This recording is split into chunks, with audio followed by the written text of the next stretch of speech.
Do you have some concern about a few players with extraordinary resources and power to influence Washington? I mean, I see us. I'm a big believer in the free market, but the reason why I walk into a bodega and a Twinkie is cheaper than an apple, or a Happy Meal costs less than a bucket of salad, is because of the way the government tips the scales to pick winners and losers. So the free market is not what it should be when you have large corporate power that can even influence the game here. Do you have some concerns about that in this next era of technological innovation? Yeah, I mean, again, that's so much of why we started OpenAI. We have huge concerns about that. I think it's important to democratize the inputs to these systems, the values that we're going to align to. And I think it's also important to give people wide use of these tools. When we started the API strategy, which is a big part of how we make our systems available for anyone to use, there was a huge amount of skepticism over that, and it does come with challenges, that's for sure.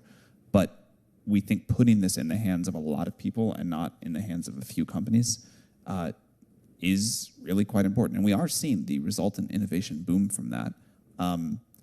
But it is absolutely true that the number of companies that can train the true frontier models is going to be small just because of the resources required. And so I think there needs to be incredible scrutiny on us and our competitors.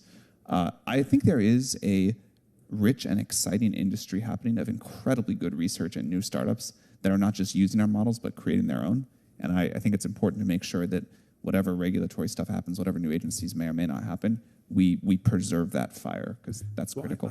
I'm a big believer in the democratizing potential of technology, but I've seen the promise of that fail time and time again, where people said, oh, this is going to have a big democratizing force.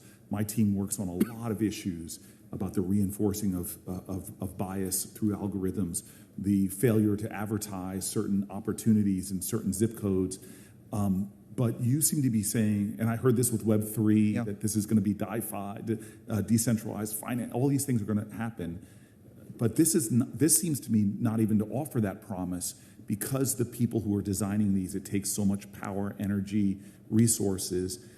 Are you saying that my dreams of technology further democratizing opportunity and more are possible within a technology that is ultimately, I think, going to be very centralized to a few players who already control so much?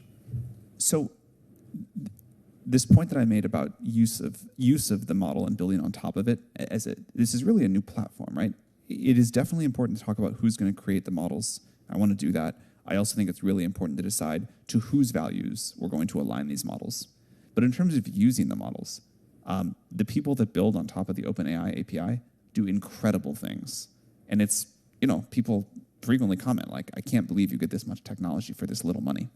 And so the companies people are building, putting AI everywhere, using our API, which does let us put safeguards in place, I think that's quite exciting. And I think that is how it is being democratized, not how it's going to be, but how it is being democratized right now. There is a whole new Cambrian explosion of new businesses, new products, new services happening by lots of different companies on top of these models. And so I'll say, Chairman, as I close, that most industries resist even reasonable regulation, from seatbelt laws to, we've been talking a lot recently about rail safety. The only way we're going to see the democratization of values, I think, and while there are noble companies out there, is if we create rules of the road that enforce certain safety measures like we've seen with other technologies.